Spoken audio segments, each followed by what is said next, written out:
Okay, hi, good morning. Rachel from RJ Hockey, joined today with my coaches, Polly, Fox, Millie, Jenny and Saskia. And we have a special guest, actually Saskia's mum, Jackie Lawrence. Good morning, Jackie, how are you? Very well, thank you. Morning to everybody. Good job. Thank you for joining us today. It's good to have a guest on the show and to get different perspectives in the hockey world. And obviously you have quite a unique position. You are the mother of an elite athlete now in the national programme, England under 16s.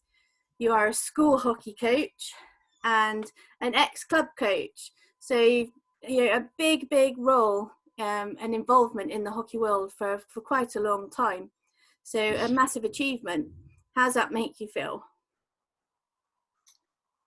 I feel very privileged, to be honest. I wanted to be a PE teacher when I was young, when I was like sort of Saskia and Polly's age. I wanted to be a PE teacher, and it didn't happen. So for me now, in my later life, to be doing the job that I always wanted is just amazing. And it's certainly for me. When I talk to the girls, I can say to them, don't give up on your dreams, because it might, because it does happen if you believe.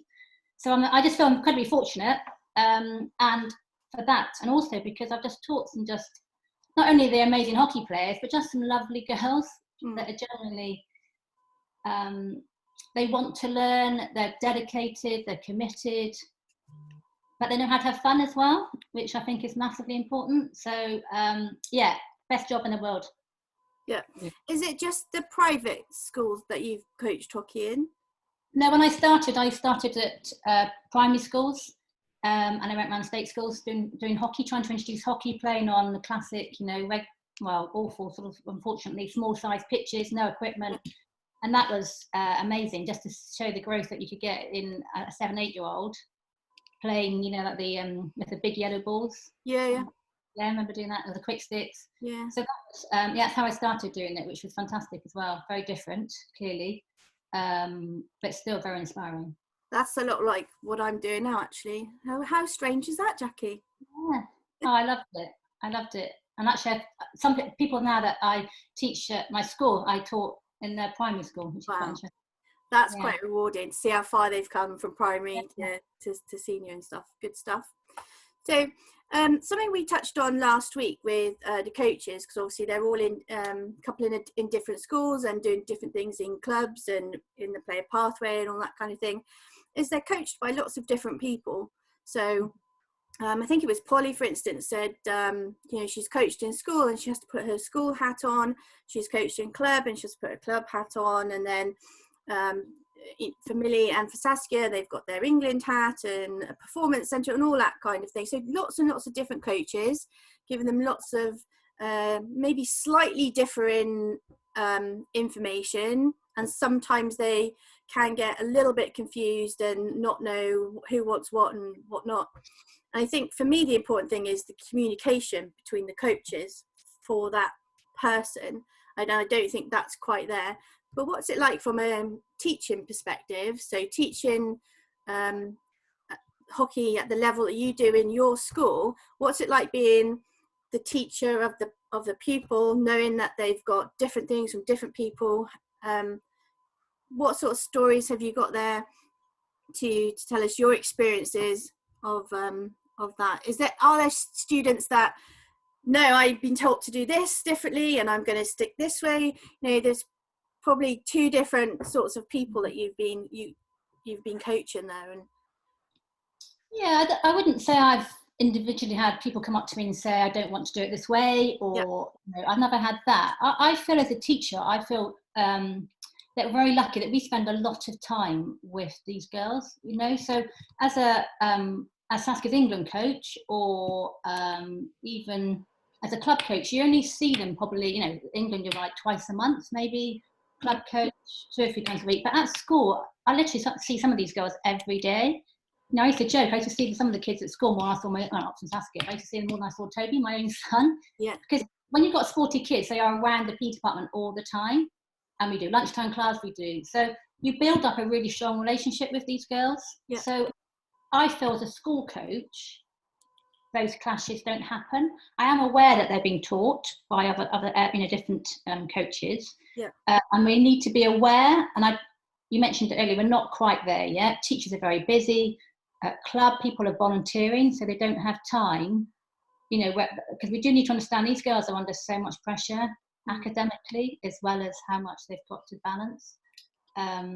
So I think there's more that we need to do as school and clubs to help the girls. But if you're asking me individually, I haven't had any issues with girls going, I don't want to do it that way. I don't like the way you're teaching me, because I feel we had that time. And I've taught something like Jenny. I've taught for like 7 years. I think, so really built up a relationship. And Millie's the same. I've been with Millie for 7 years. So I think that's what you're lucky in, that it's at school. You have time to build up relationships, and you have them from maybe age. I do junior school, so I teach them age 9, 10, all the way through up to 17, 18. So I think it's something that we need to be aware of. Definitely. The clashes mainly come on Saturdays. Right. And I think that just needs communication. And I do think. What happens on a Saturday? So match days, really, that's the big issue. So a lot of these girls are on scholarships at their schools that they go to, and obviously, teams Saturday matches, we want to do well, we want to put our best teams out. Clearly, the girls are playing high level club, so it's a balance in that between the individual, school and club, to make sure that we don't cause conflict in that. It can work, but that again is back to your point of communication. And I think the ownership there needs to come, a lot of it, from the girls themselves. Right, okay. We set our school fixtures up. We know them. I know my school fixtures already now for September through to December. Club come out a bit later, don't they? Who knows this year when they'll be out. But, and sit down and work out. It is difficult. Different schools have different approaches to it. But I think, we can just be honest with your coaches, and all of them give you different strengths. That's how I feel as an individual. I offer something different to Saskia as a coach or as a mum than her club coach would, as you did, Rich, when you were at Clifton. Yeah. So use your coaches to give you that overarching view and help you develop as an individual, is what I would say to the girls. Girls, do you actually feel like that? Do you feel or do you feel sometimes really stuck in the middle? Like, be truthful. I think it's quite hard because you want to play for both teams. So I know whenever I have classes, I always come home and say, but I want to play for school, but then I want to play for club. And it's quite hard to just decide which you're going to play for. Because obviously with school, those are your friends which you're at school with every single day. And then club, you've also got your friends there. So it's quite hard to decide and manage, actually which one you want to do. And normally you want to do both the same. So if you have to do both, you want to do both matches, how do you guys make that decision? Is it all of you that, is it teacher from the school and the student that makes the decision which match you'll play, or is it just the student or just the coach or the teacher? Who makes that decision? I mean, with me, we at the beginning of every season, we write down all of my club matches and all my school matches. Right. And this season it's quite hard because there's some matches I'm playing one, some matches I'm playing twos, and I don't know until the Tuesday, Wednesday which team I'm playing. So it's quite hard to give the school notice as to whether or not I'm playing. And then some matches you get called up. I've been called up for the ones on the Thursday night or the Friday, and then you have to let the school down. So I normally write out all my fixtures and then go and talk to the coaches and say, right, these are the clashes. Yeah. Which ones do you need me for? What shall we do? How do we work our way around it? And then normally we kind of go about it together, like me and the coach. So Jenny, you're quite lucky because your school and your club are slightly connected. You have people in your school that are also in your club. Polly and Millie, and now Saskia actually, you've got different club coach to your different school coach. So Jackie's saying that she thinks that getting every coach giving you different bits of information, you can build that sort of big rainbow of get all your strengths out and pick different bits and learn different things. do you feel that that's a good thing, or would you like your coaches to all sit down and try and teach you the same thing? How does it feel being that person that's like got all that? Pros and cons to both, I suppose. Like, it's good because you get a wider range of coaching, and I suppose that's like, the more coaching you can get, the better. Yeah. But at the same time, like, it would be nice for coaches to sit down and make that time, but obviously, like, not everyone has that time. Like, you're never going to get that situation, really, because they can't sit down and talk about every single player, which is understandable. So, like, I suppose you just have to make do and try, like, even just after a session for like 10 minutes, talk to your coach and be like, my school coach told me to do this, but you're telling me to do this. Like, what would you suggest and stuff? Yeah. Like, what do you think, Millie? Oh, I'd agree with Polly. Like, there's pros and cons to it, because each different coach brings different ideas that you can work on. Yeah. But then sometimes they do go against each other, so it does get a bit confusing sometimes. So I guess what we're saying is it comes back to trying to get the communication between the schools and the clubs working a little bit better, maybe. Do you agree, Jackie?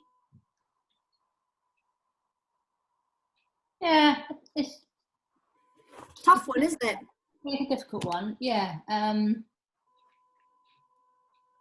Yeah, you just got to start, thinking, taking ownership a little bit as well, I think. And like you're saying, having those opportunities where you can have 10 minutes, because you don't always get that with your club coach. You don't get a lot of time, because you go for a 2-hour training session and it's pretty full on. You don't always find time, but I think it is important that you do try and make time. And even if you can do it, look how we're chatting now, isn't it? You don't have to be doing it on the pitch side. Yeah. How can you communicate with your coaches? We're very welcome to it as teachers. I send out many an email sending feedback to people, and invariably I don't get a lot back from girls, and that might be because they're too shy to come back. You don't know, do you, when you have that relationship? But I think we, as coaches and as teachers, we want to, we're there to help you and develop players. Yeah. And we do whatever we can. Time is, Polly's mentioned it, time is difficult, because we've obviously got busy schedules, but I think it's got to come down to communication. For me as a club coach, I maybe have a little bit more time than other club coaches, because I don't do a 9-to-5 job. I am predominantly a full-time mum, but also a hockey coach, doing my own little thing. I would be more than happy to come into a school and give feedback on what people are doing in their club, or have a conversation, which I've obviously done with yourself, Jackie, on many, many times. And I just wish that other coaches would maybe, we're not all the same, and when we don't all have the same amount of time. It's a shame that there's not, like, this is sort of the process, let's all try and get on board with this. And yeah, in the ideal world, we'd have a little app on our phone with the schools and the club, where we could just all communicate and put in knowledge on the students, so we're all looking at the same things. There you go, someone invent that, make an app. It's quite new as well, don't forget. I remember starting with at Clifton when Saskia was about 7, and Jenny was there, and Millie and Polly, and there's very little junior hockey being played, so after 2012, when it all kicked off, it's still very much in infancy of this, I think, as well. I think we need to realise the growth of hockey and where we've come to. There wasn't an under 10s, under 12 set up like we've got now. It's amazing opportunities that these juniors get, which, to be honest, even the girls here didn't get anything like the girls are getting now, or boys under 8s, 10s and 12s. It's phenomenal, so we do have to realise how far we've come. Yes, of course, yeah, and we're developing all the time, which is fantastic. Yeah, it is amazing, and we must continue, keep the funding going. Absolutely. The more funding, the better, I think. Charlotte, you didn't go to a private school. Your experience was completely different, wasn't it? Yeah. What was your experience like? Tell Jackie what it was like for you. So I didn't play hockey at school until GCSE, which is when I chose it to play. They nominated me for the JDC, and then I went through the pathway that way, because they knew I was playing at club. But that was only because my parents told them at parents' evening, probably. No, then. So to get that far. Yeah. Like Dad said, like, it was a good achievement from like the school I was at to get through to the regionals and the PCs and all of that stuff. Did you find that? Because I didn't go to a private school. I went to Nelson School, and when I used to turn up to the events, I very much then was sort of looked at a bit like the poor man's child type thing. Did you feel that at all? Yeah, definitely.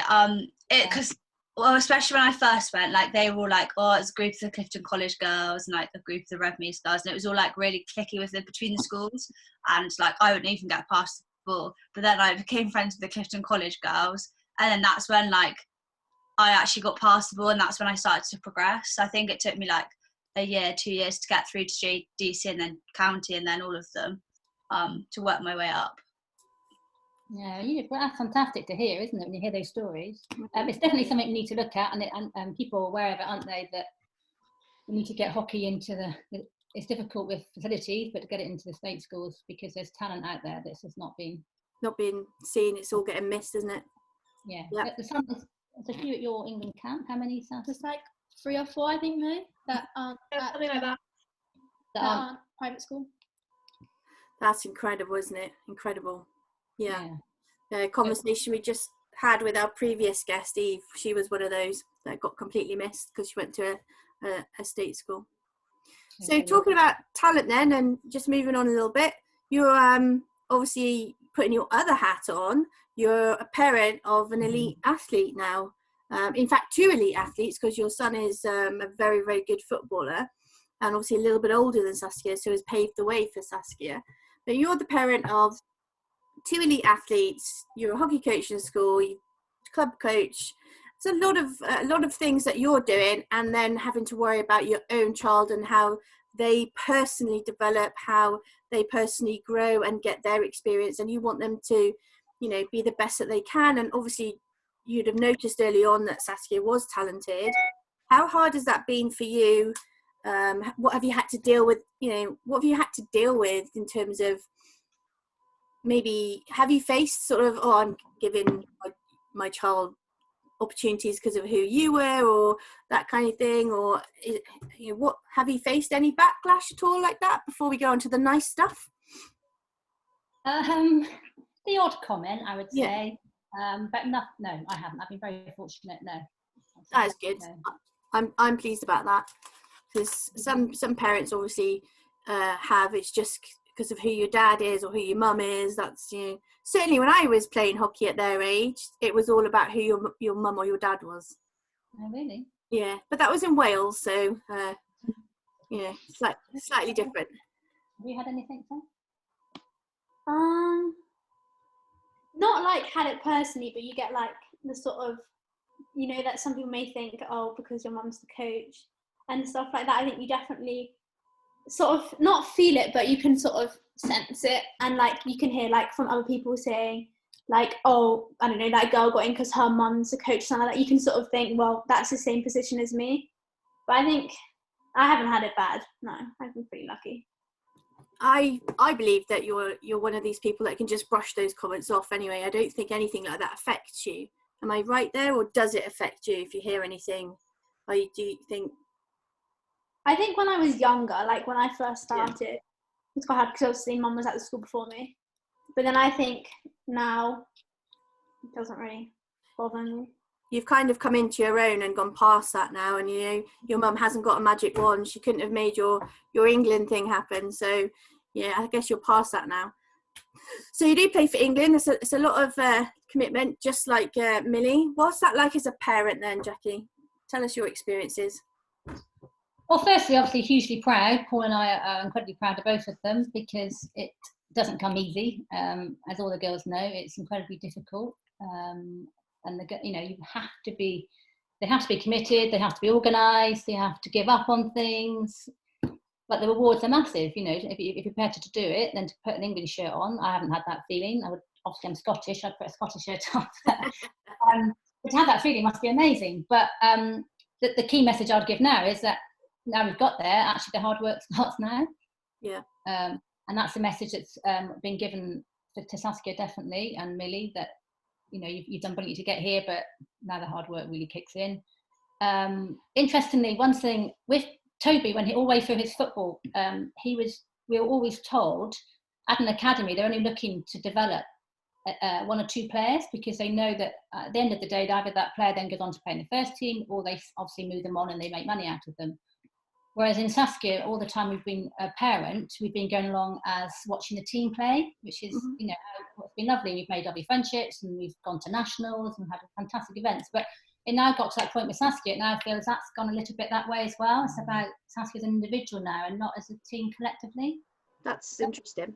Quite interesting debate. You know, Toby's had it all his time, so he's never, you know, well, he said football. They've never said, you know, they could create the best team in the West, but it's not what they're about. It's about individuals. So, you know, he's never gone to big events. He's never gone to national with football or anything at all. It's just about each, you know. So you have to be totally committed about for 10 years your own individual career, which at 7, 8, 9 is quite difficult, I think.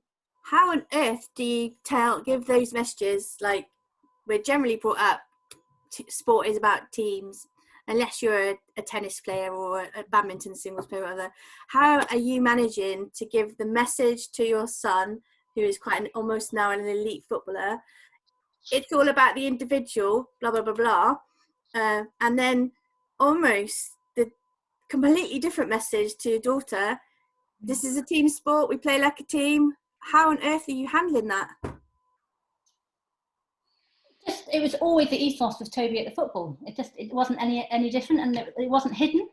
You know, they didn't try to hide it. It was very obvious from an early stage. That's how the program ran. You know, it's very much a commercial business. Yeah. He played a lot. School was great. He played a lot of school football, and they had a good year group. So that helped him have the balance of playing with his team friends and teammates. And he did create. You know, it was a big commitment. He was like 3 times a week, 2 or 3 hours every night. On a Saturday and a Sunday he played. Yeah. So he's built up lots of relationships. Yeah. So, but he's pretty level-headed. He's coped with it really well. And obviously now he's doing it professionally. He's done fine. Saskia it was more normal, if you like, as you want to be as a parent. So we've met some amazing friends that we've met as parents, you know, with friends of all the guys here, all their parents. And it just felt it was more of a, what's the expression, more of a nurturing environment from that respect, because it was team based, not individual based. Yeah. So it's quite difficult. What do you think, guys? Anyone got any questions so far? Oh, I've lost everyone. There you go, you're back. Yeah. Paul, have you got any brothers and sisters in the same situation? No, not really. It's just you. Well, I've got brothers and sisters, but they're not. They just play for like fun. Well, Millie, you've got. Is anyone in your? If you got the same sort of, you've got lots of brothers and sisters. Has your mum experienced these similar things to Jackie? I know she's not a teacher in a school or not, but as a parent. I don't know. I don't feel like. Well, my older 2 siblings, they kind of play for fun. But then my younger brother, he plays county cricket. But because he's quite a lot younger, I don't think she's experienced that yet. Right. Okay. Interesting. And there's no school, is there, to teach? Do you get any, now that you're in the NAGS setup? Do parents get any kind of almost training how to manage an elite youngster? Because they're still quite young. You know, you're only 15 going on 16. You're still very young. Do you get any guidance? Yeah, we did. The first weekend, parents invited them to a workshop. So we had a 2 or 3 hour workshop. It was brilliant, actually. It was really helpful. It was based on nutrition. They had a psychology chat. They had a dad come in who'd been on the programme and spoke. So yeah, they did. And equally in football with Toby, we've had, throughout his time there, we had sessions with the club, particularly when they're young. One thing that sticks in my mind is they talked about the young child who you've driven hundreds of miles to go and watch him play. And they've lost 5-0. They get back in the car and you're like, you know, thinking you've travelled a long way, and they're laughing and they're fine. And as an adult, you obviously still thinking about they lost 5-0. Yeah. And they've moved on, you know, because as a child at that age, they have moved on, and quite rightly they should do. But they just talked about, obviously, you shouldn't be a parent, you know, giving them, as lots of parents sometimes do, chat in the back seat. And it's really interesting. They're very, very focused on that football, about how you must make sure you manage your child, and that's okay for them to move on. You know, they shouldn't be sad for the next 2 hours, you know, like some of the men are at football when their team loses, which just gets a bit crazy sometimes. But they're very positive and very good with mentoring us as parents to how to cope with your child and how they would cope differently to an adult in that environment, which is very helpful. That's good. Saskia, what's it like having a mum that does all these amazing hockey things? What's it like on the flip side? It's good. I don't know. I think I've like sort of grown up with it now. Yeah. Like, and having her around at school and stuff, I'm like getting used to it. And I don't think I'd want it I quite like it. I don't want it differently. Like, it's nice to have, like, well, obviously because of my mum being at school, I have like really close relationships with my other school coaches. So I think I really like it, and it's almost like more of a, like, I think it pushes me harder, because almost like I always know that not mum's watching me, but she's there, so I need to always work my hardest to like almost like thank her for everything she's done. So it almost pushes me harder that every time I have like training at school or something, like she's sort of not always there, but you know what I mean. Yeah. What's the biggest journey you've done so far then? With you're a parent taxi, all of you've got parent. I've had parent taxi. What's the biggest thing that you've done so far for Saskia or for Toby? I went to Sri Lanka with Toby on tour. That was amazing. Wow. On the cricket tour. That's was incredible. amazing. Yeah, it was amazing. A trip of a lifetime, really. Was that all financed by yourself? Yeah. Yeah. Toby did some fundraising for his, so he helped raise half his funds by working, but yeah, it wasn't paid, not paid for, unfortunately. That's probably the only bad thing I'd say in this country is funding for sport is maybe not as good as other countries. Yeah, I don't know what it's like as well, but literally there isn't fund. For individuals that make it, I don't think people appreciate who aren't in sport. The commitment, the financial commitment, let alone the time, is just enormous. And if you haven't got that support network behind you, then it's incredibly difficult for an individual to really reach the top. Which, yeah, if you do it, then it's amazing. I don't there are some lovely people out there, aren't there, that offer funding. You hear stories, but wow, you do need it's every day. Literally, they're training every day. You've got to have good nutrition. That all costs good money. Costs money. The travelling, hotel expenses, kit. I don't know how many hockey sticks one girl needs, but how many pair of football boots. But yeah, it's a big commitment, but all worth it. You could have bought another house with all the expense that you'll have spent on them just for their sport to be the best that they can be. Yeah, and the people that make it up to the top, wow. I always think Alex Danson talks fantastically about her parents and how they supported her, and she's very humble, isn't she, when she talks about them. And that's the ladies' team, didn't they? They did a whole thing thanking their parents, didn't they? Yeah, just they did. I think that's very clever, because it's a massive commitment, and I'm sure the girls will appreciate their parents and what they do. Anyone got any questions for Jackie? No? Nothing? Jenny, you had a similar experience because your dad's done a lot of coaching, hasn't he, at the club? And so how do you feel? It's quite nice having him there, especially like at training, helping me out. And obviously my parents also travel quite a long way, and it's quite hard for my little sister because she's 11. So she spent her entire life sitting on the side of a cold hockey pitch in the rain.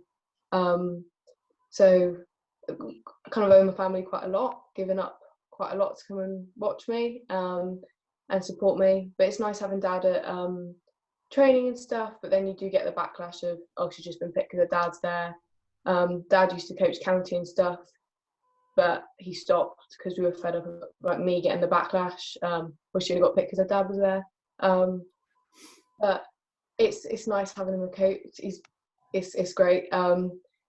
And it's quite nice because the rest of the team can kind of talk to me, and then I can talk to dad as a coach. It's quite good to create relationships within the team as well. Mm-hmm. Mm. Polly, what do you think? Do you think it would be a benefit if you had your mum or dad involved in your coaching? Yeah, I think it would. I think it'd be good because it just creates more relationships at the end of the day, doesn't it? Like, especially with Sass's mum and Jenny's dad, it's just nice because obviously we've built a relationship with them, so you feel comfortable compared to maybe other coaches talking to them. Yeah. And I think it just makes things easier. What do you think, Millie? Yeah, like I'd agree with what everyone's said. Like there's lots of pros that come out of it. Shall I make your mum a coach? Shall I get her coaching this season? I'm not sure about that one. Oh, it's all going off in my brain now. Ollie, your mum's part of the coaching team. Yeah, she's like a manager. She's physio, isn't she? She's part of the whole setup. Right. Yeah, she's key part of the team. Fox, your dad used to coach, didn't he? Oh. Yeah, he used to coach me at my old club. What was it like for you having your dad coach you? I hated it.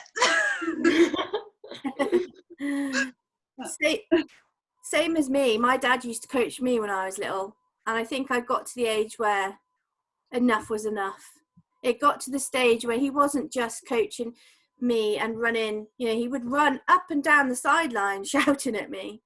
And at half time it would be, because I was playing for ladies teams at 13, I was, quite good, I suppose, back in the day. And at half time everyone said, who's that man running up and down shouting? Because he wouldn't just shout at me, he was shouting at everybody because he knew best. Right. And I think that now that I'm coaching, I do see little traits of that in me coming out.